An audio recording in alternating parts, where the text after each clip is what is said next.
Hello, everybody. My name is John McAuliffe, and I'm work at Carcanet Press.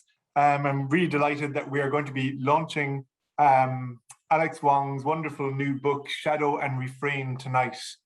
To get your discount, I should say at the start, for the book, I'm going to just pop the code that you can use after the reading.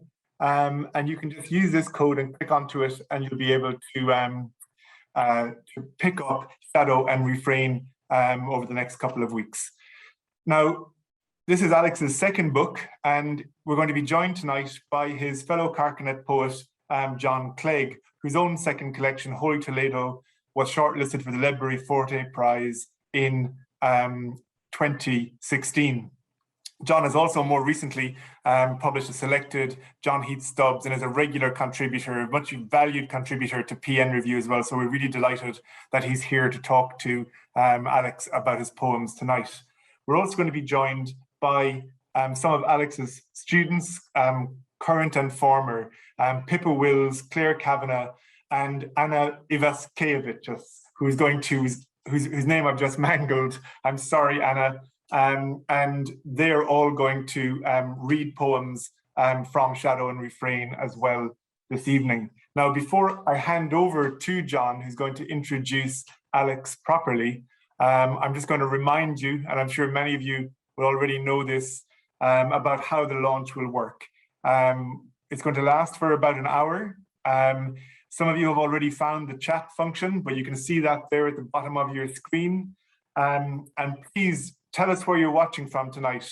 All of us in the UK, as we were talking in the green room beforehand, we are all sweltering. So please tell us where you are. And if there's anybody not in a hot climate, you can gloat to us. You're in control of the screen tonight, so you're going to be able to see the poems as well as the reader, but you can switch them around with the functions at the bottom of the screen. And also tonight, for one night only, we have Alex here to answer questions about his own poems. So please do take advantage of this and pop those questions into the Q&A button, which is there at the bottom of the screen as well. And I should say as well that if you have if you're in the chat, you can drop down the little bit in the chat so that you can send your message to everybody, all panelists and attendees, rather than just to the panelists. Okay, I think that's me, and I'm going to happily hand over to John Clegg now, and I'm really looking forward to hearing the poems tonight.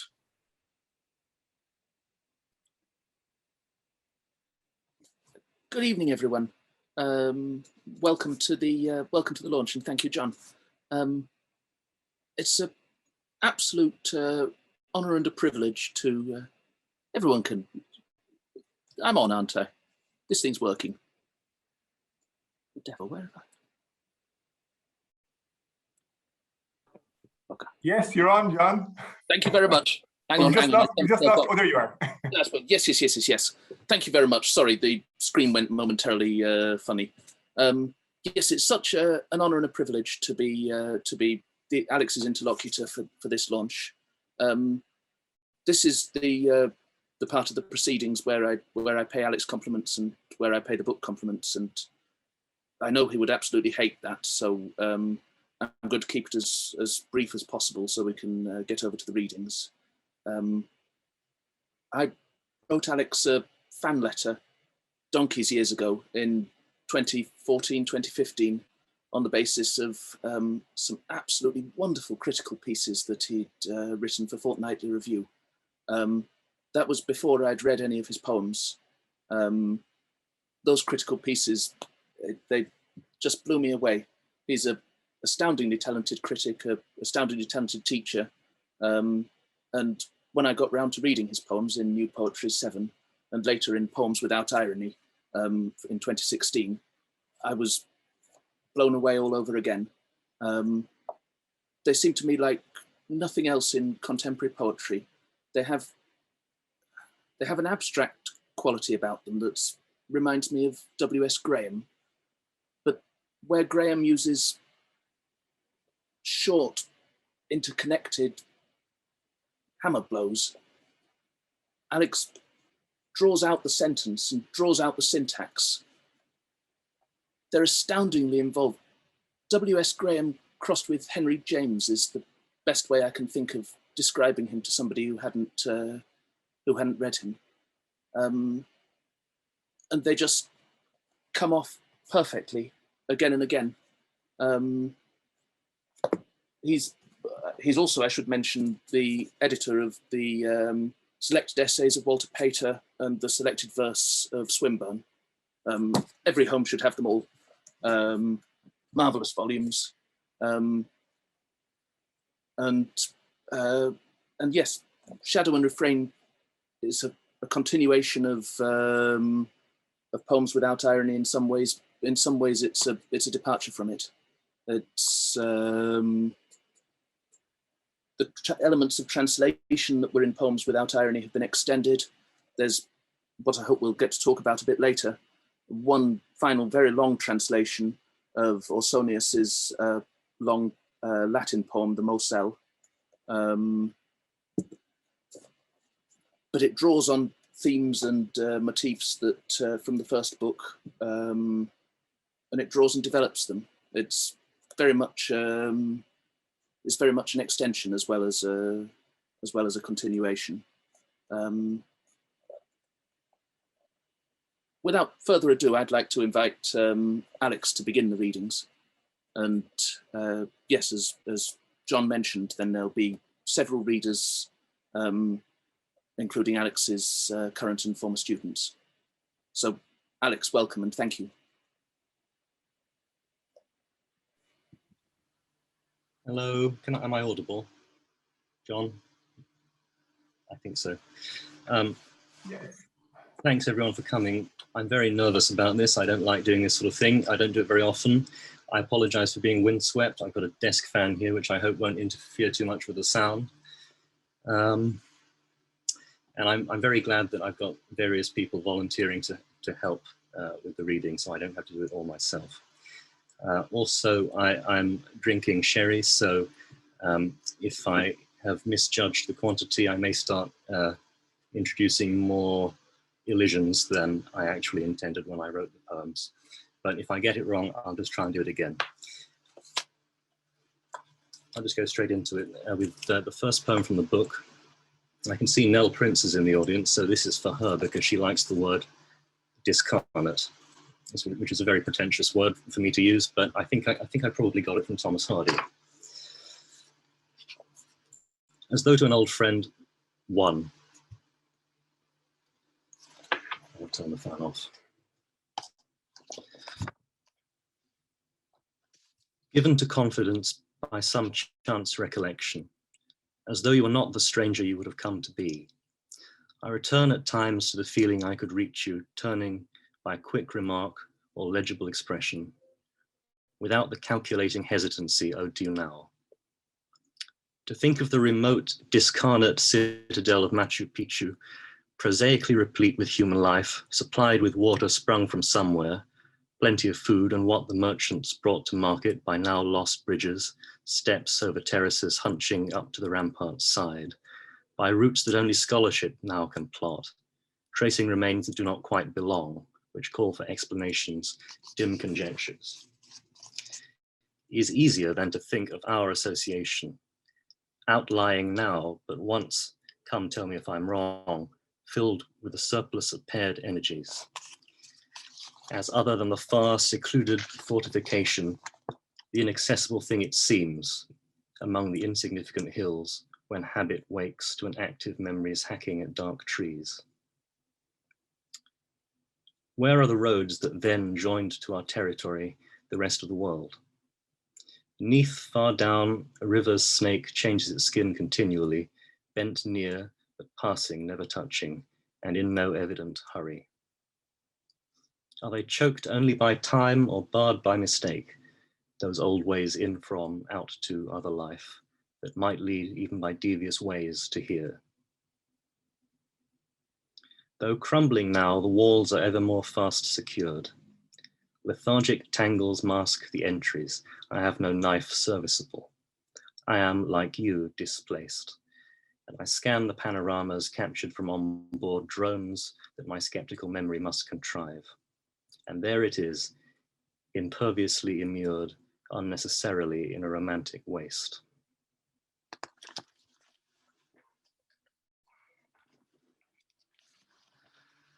What's next? Constellation number 7.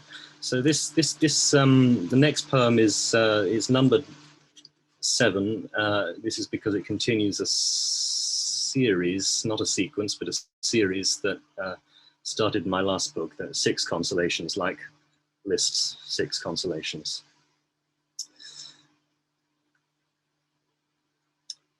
Whenever she makes pragmatical conditions, piercing the atmosphere of tendency, his idle brutes just up and flee.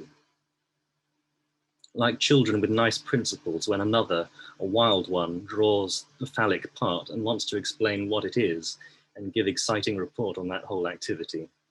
In the uncertain affright, they blow little bubbles in gum and wait in a circle by the pond, consulting. Haven't I been the one, and the rest of them also, creeping away, afraid of being named? She's visiting his country, her tired steps cut across the fields, full of cow life and little bird lives before, and quantities of rats among the corn, where nothing today will show its head at all. And now it could be a spare moon's moon.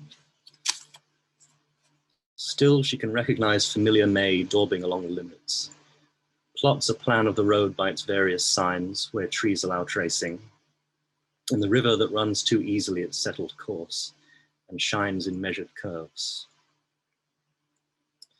Skillfully, vines, pink-bellied and green, go cloak the iron and plate glass house, this nature's work. The inhabitants of all acres around are standing there together within, or lie together in their several kinds, comparing notes. They are waiting to concede, but in the spin of a supposed triumph, or in the opacity of a hot night or a mist of tender misdirections, in taboo to... Hi everyone. I think Alex has just frozen, so we're going to just give him a quick call, and we hope that we'll be able to bring him back on. So hang on one second, and we'll leave the poem on the page like this, and we'll give him a call. Hello everybody. I think we're actually going to bring Alex back in a minute, but what we're going to do is we're going to move on to the first of Alex's students, and I think the first student that we're going to have is Pippa, and Pippa Wills. Pippa, I might ask you if you wouldn't mind to turn on your camera, and we'll start with Night Thoughts, which I think is a poem of Alex's that you're going to read before we get to With Increasing Agitation. Yeah, can you see me? No, I can't see you yet, but I'm going to, if you can turn on your video, that would be great. Oh, lovely, okay. Brilliant. So I'm going to read Night Thoughts 2. My model arc washes from its latest dream towards another reading of you. A single high-crowned wave could suck it, mouth-like, into hope. But none of us may really choose our fools. Nightingale, elephant, rat, familiar pig, our fellow travellers nesting in the hold, ready to hope for the best and reproduce. The second one is With Increasing Agitation. I'm company sorry enough, like a melancholy seaside donkey, entertaining hopes of humble radishes and worrying about the greatness of its enemies. But you come, introducing to the scene something of your climate and sheer light, vistas of shade, your unmistakably real feeling for asses. Or I'm mistaken. Agreeable reproaches brush me down. You can easily charge up the old ego like that. And I'm not free, but glad to learn more pressure deeply hosted. I consent to be involved, all this diverting shyness shared in prepossessing tact, and I stand up quicker in fresh attention. After the least struggle, I spend myself in a hemorrhage of new, ungainly kindness. Discover the grammar of getting going. Find, not choose, the lexicon from inside the embrace of the moment's effort. A present drive at concert to secure spontaneous equation. Stuff me with your strangeness, stupid me, in the face of tricky luck. Still, I'm 6 out of 7 dwarves, and not happy. And we're all 6 feckless and improvident and hungry. Tonight, the quiet disposal of today in stammering sleep. Down in the personal theatre, we finish the scene, 2 speakers and a ghost. Pick one part first, the best, then take the other. Could we cut either role, and which? What should be said, by whom, and how do we answer? The ghost, a sad case but convivial, prefers, I suspect, a more dangerous solution, but isn't a speaking part and wiggles out of reach of inky hands. We go without the text. Sharp manners, ready wit suffice till judgment bores through the candlelight.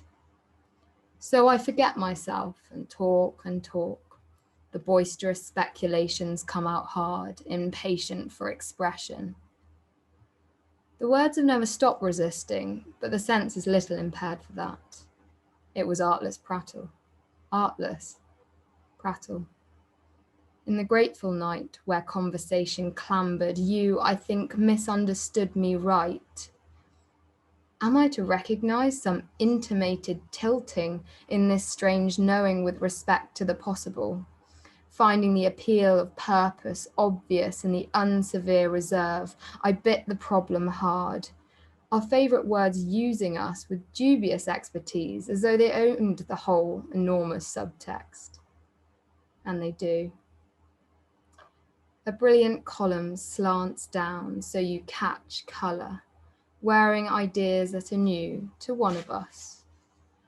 Prior designs, repeated, incomplete, needs found early for what has not been found. Inaugural institutes, long got by hearts, they get between. Another doubtful start? Can't I switch off the lamp of my own pale magic lantern?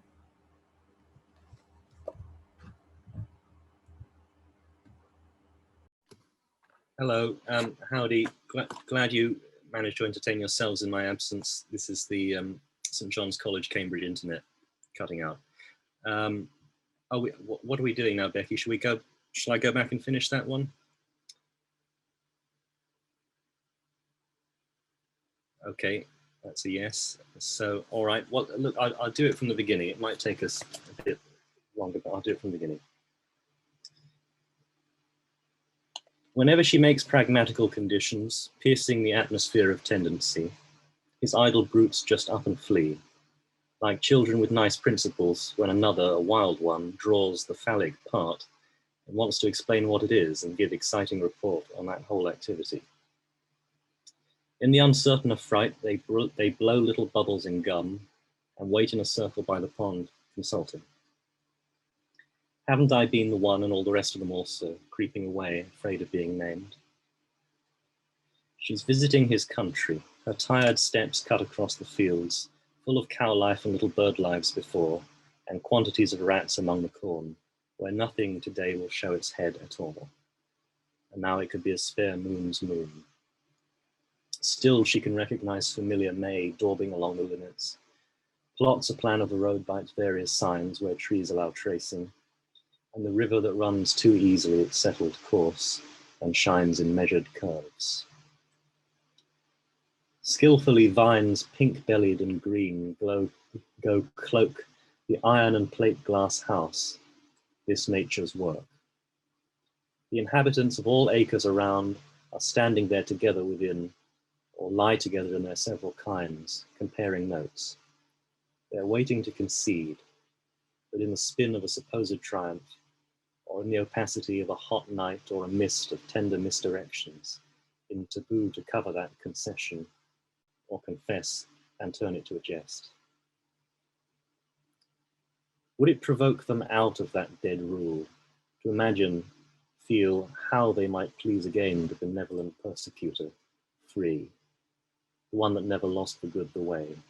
Could she throw in a line, and they begin to grope, and seem to know the sleeping knack they crave.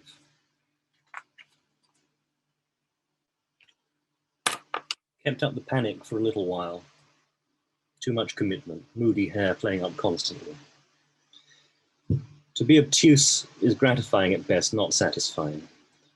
To pass discomfort on, sustain both it and a decent bearing, is a strain. Experience finished well, resurfaced in a twilight of revision. Give it a cooler handle of even prose. It's hardly anything like making the bed. But somewhere in the house, that fine crying sounds even now. It isn't anything like making the bed unmade again. Thank you, Michael, for the comment about my hair. Claire? Hello, I'm going to read As Though to an Old Friend 3.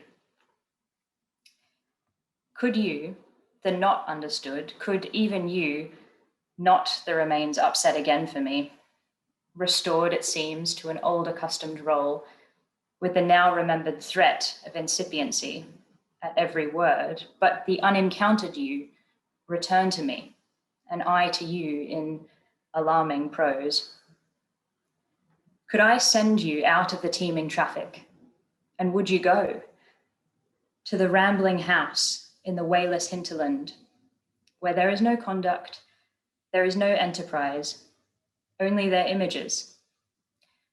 There you will find myself, perched up on chairs in the distance, in a large parlor, sitting moping like 3 or 4 melancholy birds in a spacious vullery. Little is said down there, but back in prose the adjustments would be made. And you, having come so far, you would be like the archaeologist who, having dug an empty tomb or an ancient temple, finds later in quiet sobriety, in a far museum, the missing bodies, the mist-imagined statuary staring. And I would be like the dumbly appealing forms in the novel place, telling you nothing new unless you asked, giving you what, though never on display, you had always nearly known. And you would be like, are you serious? And back in town, I would take, with proper ritual, your implications.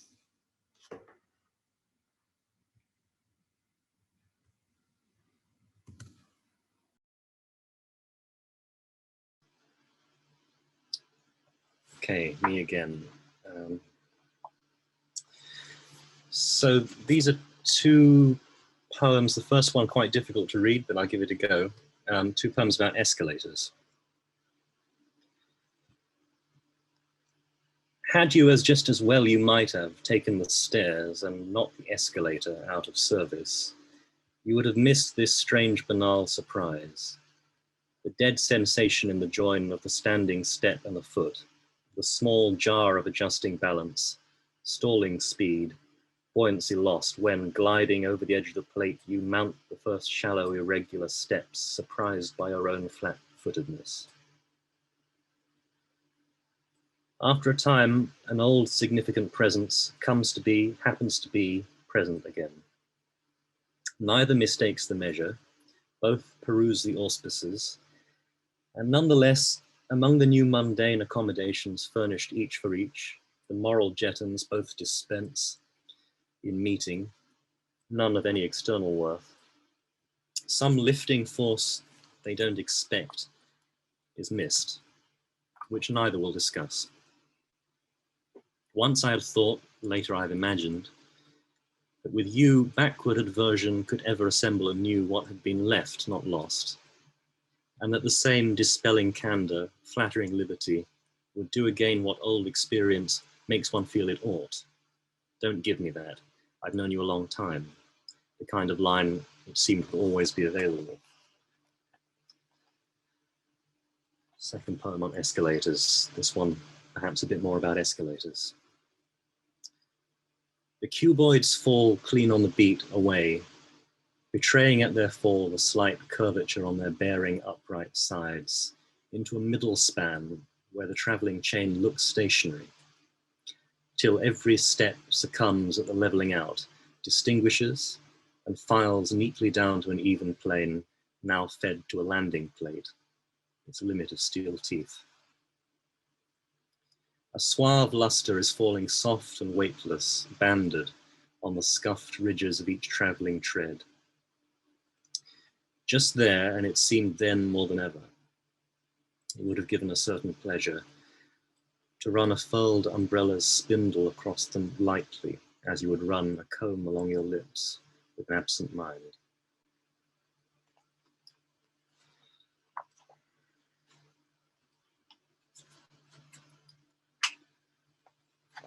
Shame, Shame, Shame I think is the first poem I wrote after the first book was published, quite a long time after the first book was published, and tells you something about how I felt about the first book and its 7 misprints and many infelicities. Shame, Shame, Shame is named after a song by Jimmy Reed, electric blues song, and the poet referred to in the first stanza is Francis Thompson, if you don't recognize it. The blunderhound is at the gate again, slopping my face in lurid effigy. Drags the dull decoy, wax smearing his teeth, out of his hole again. Rectitude, care, and castigation, I betrayed the end, and everything betrays me, as the poet saith. The moping angels flood the lines, demanding revolution in my lands. Drop the receiver, I have dark employment. Shame is a tangle, evil botany there, and stupidly embedded there you curl. How many springs come back the plump weed that toys at your fat pride? Pretentious misery guts, who does he think will care? He cares. The foot slips and the traps convulse, and they rejoice greatly, the mumbling angels and that dog.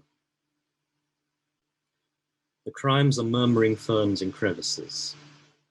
Every mistake a noisy closet sin in part divulged. To whom? A treachery, a want of diligence, discoverable, and no duress to excuse collaboration. God must be made to work mysteriously if to forgive ourselves on our behalf is plausibly to be among his functions. Now any lapse in which attentiveness to alien things accosted takes away the weight, beguiles the brain from its dull brood of needy supplicants requiring dues that cannot now be rendered, soon or late breaks up in some new striking home of debt, debt to the tutelaries, messengers, the velvet swarm around the muffled tower. Soft for a time, again they glint out sharp, the hard light glancing on the reptile sides, the lucid choppers buzzing close again. A raid at dawn on the suburban house of self-forgotten criminality, crime with a fine demeanor, day to day fooling itself. Outside, unseen, the vans, the guns and visors. Crowds gather and snap. Imaginary they may be, not unreal, muttering furies. You solicited industrious response with frozen studies, knitting up your covenant with words in words against the obdurate unfair. Still they demand the benefit of doubt, these island-crazy stammerings caught short like water flows caught sideways into ice.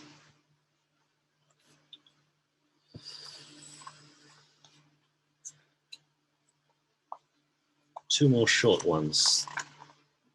Fancy piece number 1. Children would dance in that soft uproar, spring from the doors and spin there, resting in worn down heels after their game of labor, strewn on the rugged heights, moist with the summer rain. They will shudder once or twice with healthy fear, qualified by wryness or by wine, and gaze at all the trophies of their play scattered, unexplained, in the dark mud.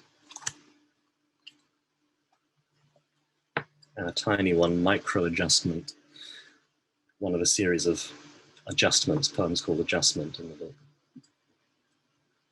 Why should I chain the mammoth? It would still heave and reel in the cobwebs and exist. I'm going to be reading As Though to a Childhood Friend 1. Your bedroom, bed, hard floor, the ceiling fan, mosquito screen.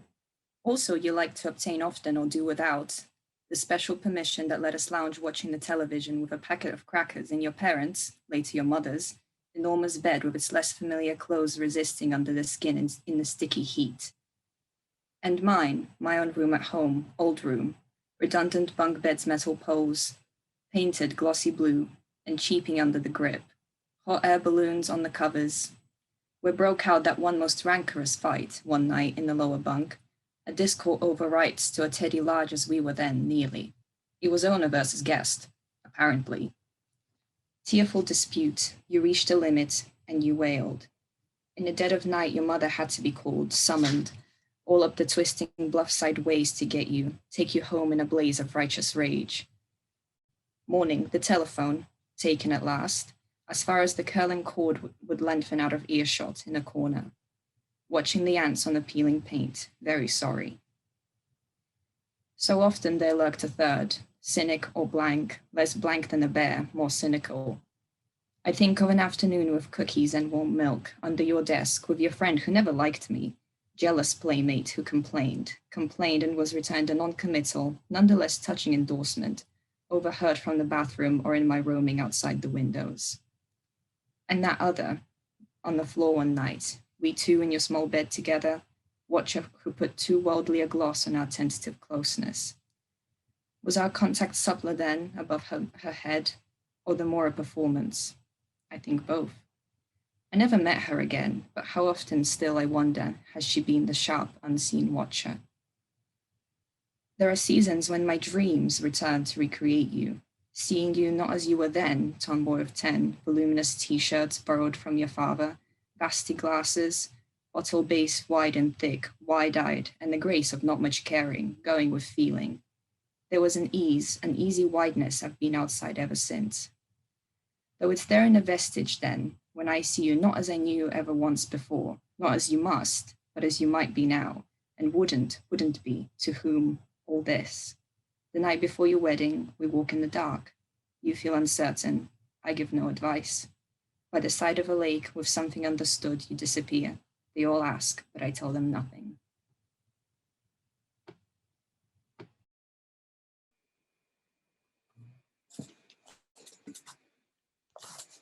This poem, Alex asked me to do a couple. This poem's called At the Clunch Pit, Alone. And clunch is a soft white limestone that's dug to make the interior ceiling stuff of cathedrals, especially Ely Cathedral. And this clunch pit is in Orwell in Cambridgeshire. Grass abraded down to the chalk, white ways radiate, branching from the quarry's bowl. Lines of foam, waves' edges, crossing sea-like contours, silver figures rubbing out the verdigris of a Celtic stater, cupped, seen from the highest ledge. Around the vital now and flexing crater, in solar throwing down, the sudden blowing of a light stain, fast for a growing, a flash but slowed, coquettishly morose. Spots of glare on white and green, fading, diving under, as they rush over the unseen troughs, uneven rises, quickened by a wind, brawny on harried cloud. The rubble dust flew up the white lap, let loose at the lip, in a spray on bare skin, spattering glasses, sea-like, as on rocks or a harbour wall, another sweeping gust. And nothing surely could pollute for long this open lap in the landscape, otherwise so flat, the unsubjective wind being always at its curves. It must be the cleanest place for miles and miles.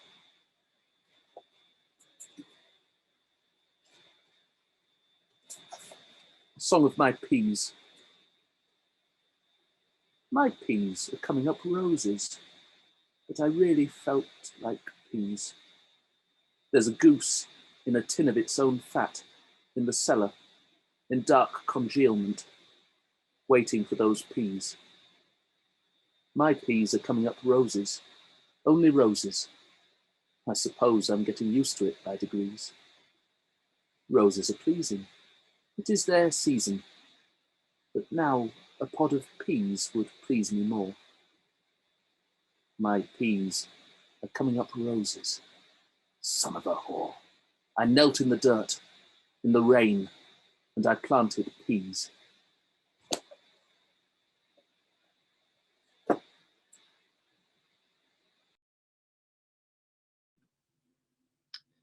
Thank you, John. As Christina Rossetti almost said. And thank you, Anna and Claire and Pippa.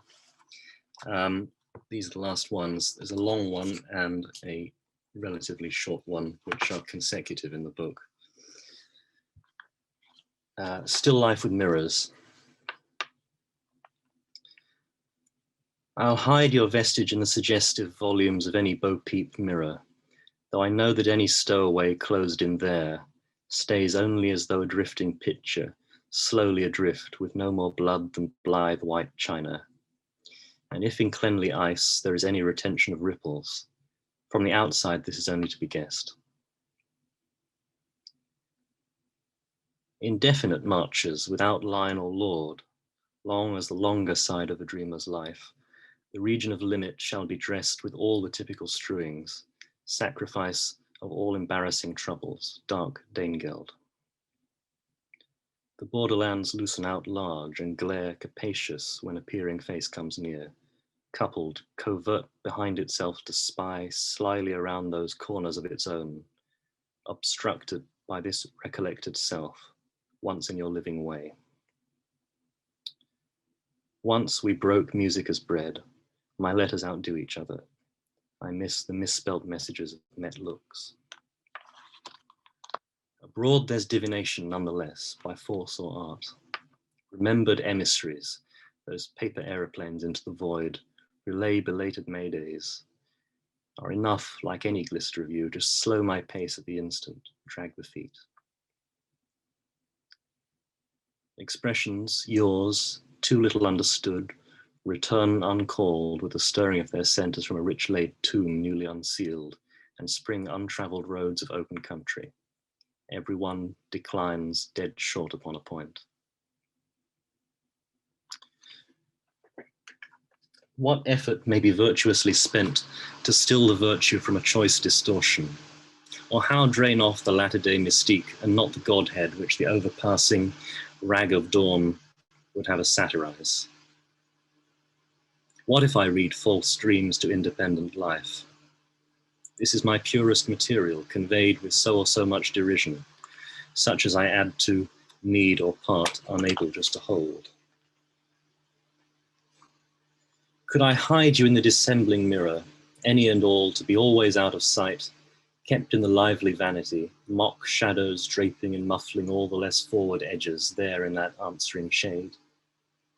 To be always out of sight, behind the offensive form, surprising, caught in the foreground, its confronting unity, as though it came from beyond one, not regulated at a guess from the inner chamber and made to be met, like the optimistic estimate pressed to the world, the face meant to be, smooth to be seen, the sugared almond extrovert vitrine. But who shall do the being out of which this double going blows? Is it only this, poetry, once a last original world, or some prized element left vestigial here, fully to mean in perpetuity, its miracles keeping lost behind the sheet. Should I look for a daylight footprint moulded sharp, sharper than this sheer presence apart, which I too shiftily propitiate in fits of patency, when I coddle souvenirs, try charming ghosts, and cannot safely name in a judicious present all my own? Too soon the eyes get out of date, willing to pay themselves to see the hem of just one angel as it fades. The pores of the psyche's darkening sieve are coarse, too loose to hold for long these perishable supplies. What always stares square from the glass, oblique from glass in glass? This cover, stark impediment, open eyes following always, fixes me. Apart, her other nature stands, invisible stone of motion, threatening like a jealous god, the ambition of a glance that will not win.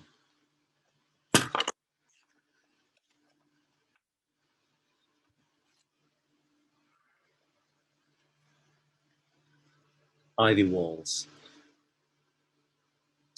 What a pleasure to see the flung and the lifted waves all over your green thick cover of ivy. Expressive as it has always seemed, the genial swathe, albeit the fluent wind comes under and through it from the outside, insinuating, and in the end, the hard stone angles and the planes solid beneath it need to be better borne in mind, and your foursquare immobility, and the blind in every window out of the wind's reach on the other sides of well-shut panes. Thank you, John. Alex, come back. Yeah, there you are, jolly good. Thank you so much for all that. It was marvellous. It was lovely to hear those poems read.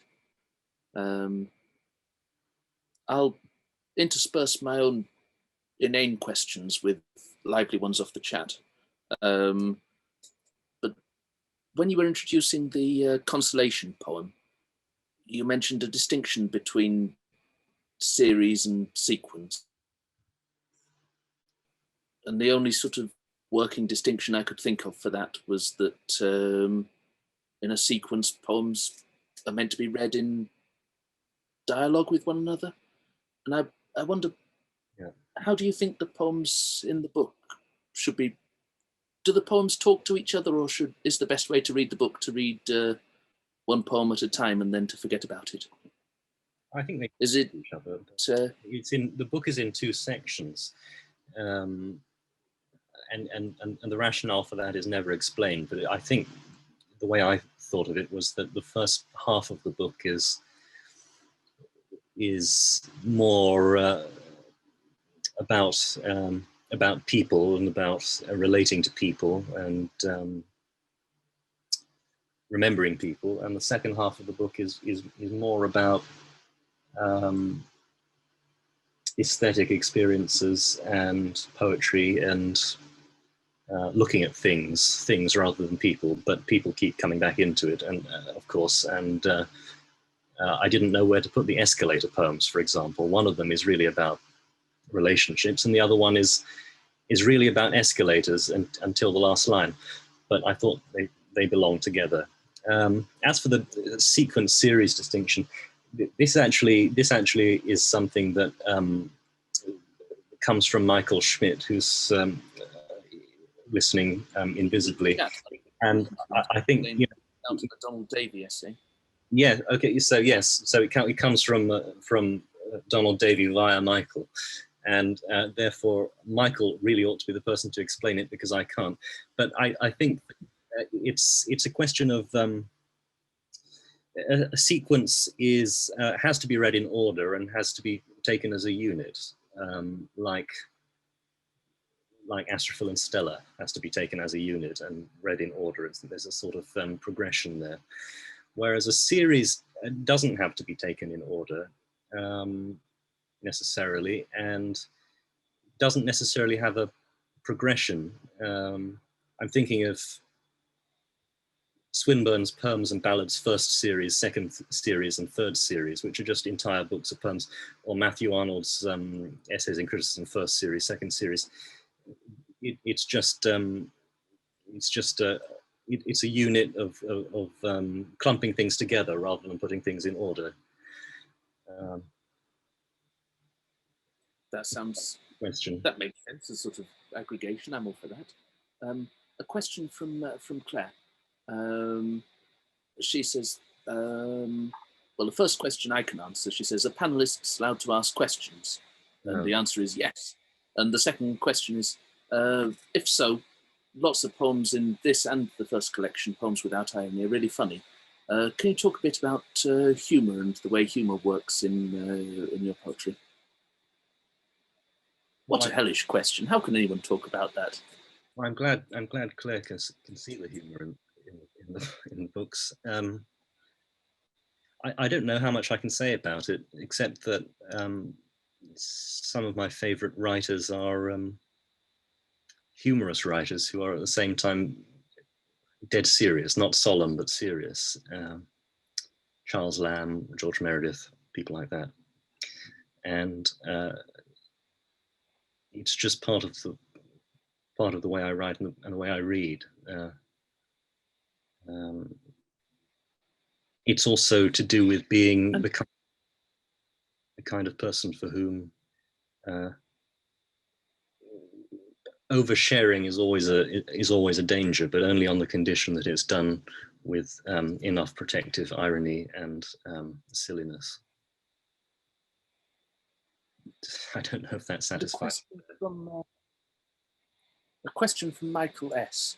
The cover images on the book, the very similar cover images on the two collections. The second has a note on the bottom saying that it's from the author's collection. Can you talk a little more about what these pictures are of, who collected them, and how they fit into the themes of the book? Yeah, well, I mean, one of the many things that I seem to accumulate and hoard is 19th century photographs, and I particularly like. They are really good. They're beautiful photographs, and I'm very happy to have them, and very happy to have them on the books. The first one, they're both French, I think. This one, the second one is definitely French. The first one doesn't have any writing on the card, but it comes from France. I bought it from a French man, and the first one is interestingly sort of androgynous. Michael thinks it's a man. I think it's a woman. Everybody disagrees about it, but it looks like Michael Hoffman. It looks like Michael Hoffman. Well, that's a new one for me. But I just thought she was sort of I think had such a sort of engaging expression that I fell in love with it. And then in the new this one, I don't know. There are many things about this picture that engage me, and I don't really know how to explain them, except that I'm sure it's got something to do with object relations theory and my mother and everything else in the world that I've ever experienced.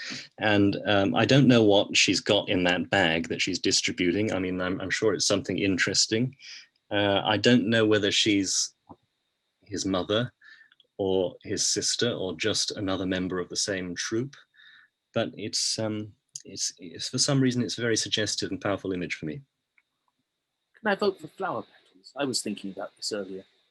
Yes, I think they probably are, but I think if you look at the hand, I think the hand is holding a load of flower petals. Whatever's in the bag, magical than that. Something mysterious. A question from Carleen. She asks, did you look at diagrams of escalators while you were writing the escalator poems? What sort of research did you do, or was it just looking at the escalators themselves? I don't think I did any. Well, I think I looked up the Wikipedia entry on escalators just to see what the different parts were officially called, but then decided that it was pretty useless to use the official names for the parts because nobody would know what they meant. But I just, I don't think it's particularly that I like escalators, but where did they come from? I think they come from a time when I was waiting for an airplane journey to begin, and it was delayed, and I was just watching the escalators for several hours, going up, going down, and there's something oddly fascinating about the way they move and the way in which at the top and bottom of the escalator everything seems to be moving and alive, but in the middle of the escalator everything seems to be completely still.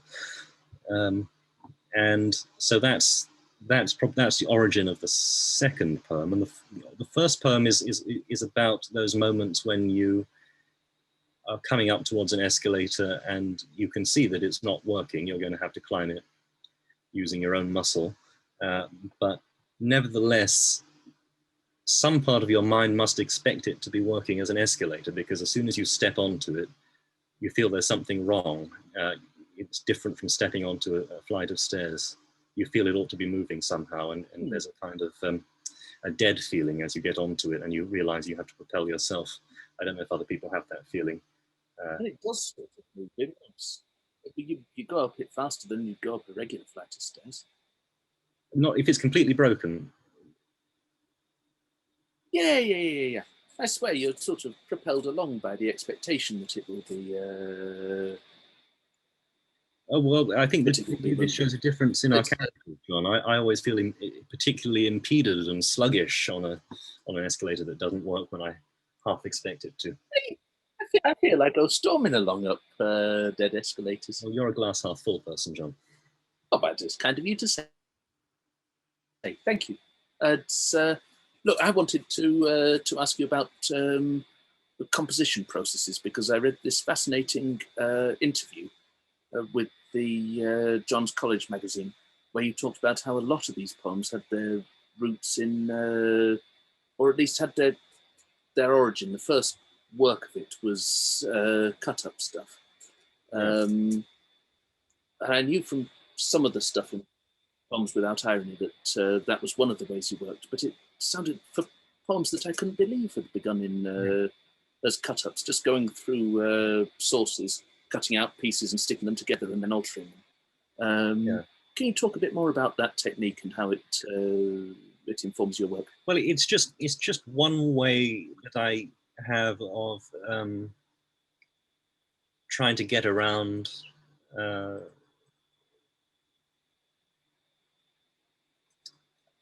a too clearly thought out poem. I mean, sometimes I think, what am I going to write? And I think of something that sounds really good and clever and interesting, and it never comes to anything because those thoughts are always bad ones, and they don't really emerge from poetry, but from a kind of theory about poetry. So anything that I can do to sort of sidestep my own intentions seems to help, and it frees things up. And then once you've got some raw material to work with, you can then exercise your conscious craft, as it were, on that. But you haven't had to take full conscious responsibility for coming up with the raw material to begin with.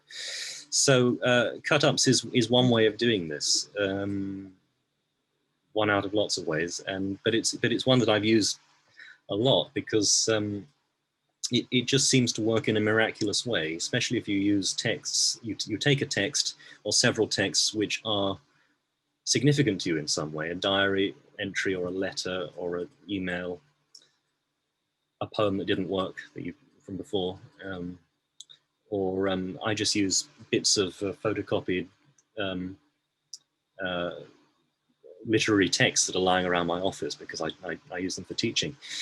And you cut them up and you shuffle them all up, and you just start playing around with as you would with those fridge magnets, and you have to turn off your conscious intentions and just allow your sense of syntax and rhythm to form sentences and form lines. And usually what happens is if you work at it for long enough, it starts to come together. And so long as you don't think about it too closely, you end up at the end with something that actually means something quite identifiable and personal, which you wouldn't have written about had you had free choice. So that's the value of it for me. And yes, it's true. Quite a lot of the poems do begin that way in some way or another, but often the ones that are most closely based on cut-ups are the ones that you wouldn't expect at all. They're the ones that are in stanzas with rhyme and rigid meter, and so they're not the ones that are sort of all over the place. The interview, to see the ones that had begun in that way, it knocked me back. What about translation as an alternative mode of doing that? Is that, would you say that's a similar way of getting to a text? Exactly. It's another way of not having to take full conscious responsibility for the raw material. You just you have something to work with and you work with it. So that is, I translate quite freely, but then I don't have to be responsible for the subject matter, which is helpful. Now, we should wrap this all up very shortly because the gong has just gone. But thank you so much for reading. Thank you so much for letting me be a part of this jolly reading.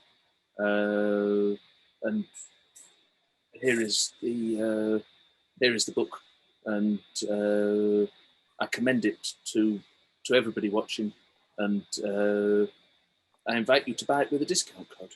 In fact, I think you should. It's a piece of kit. There we go.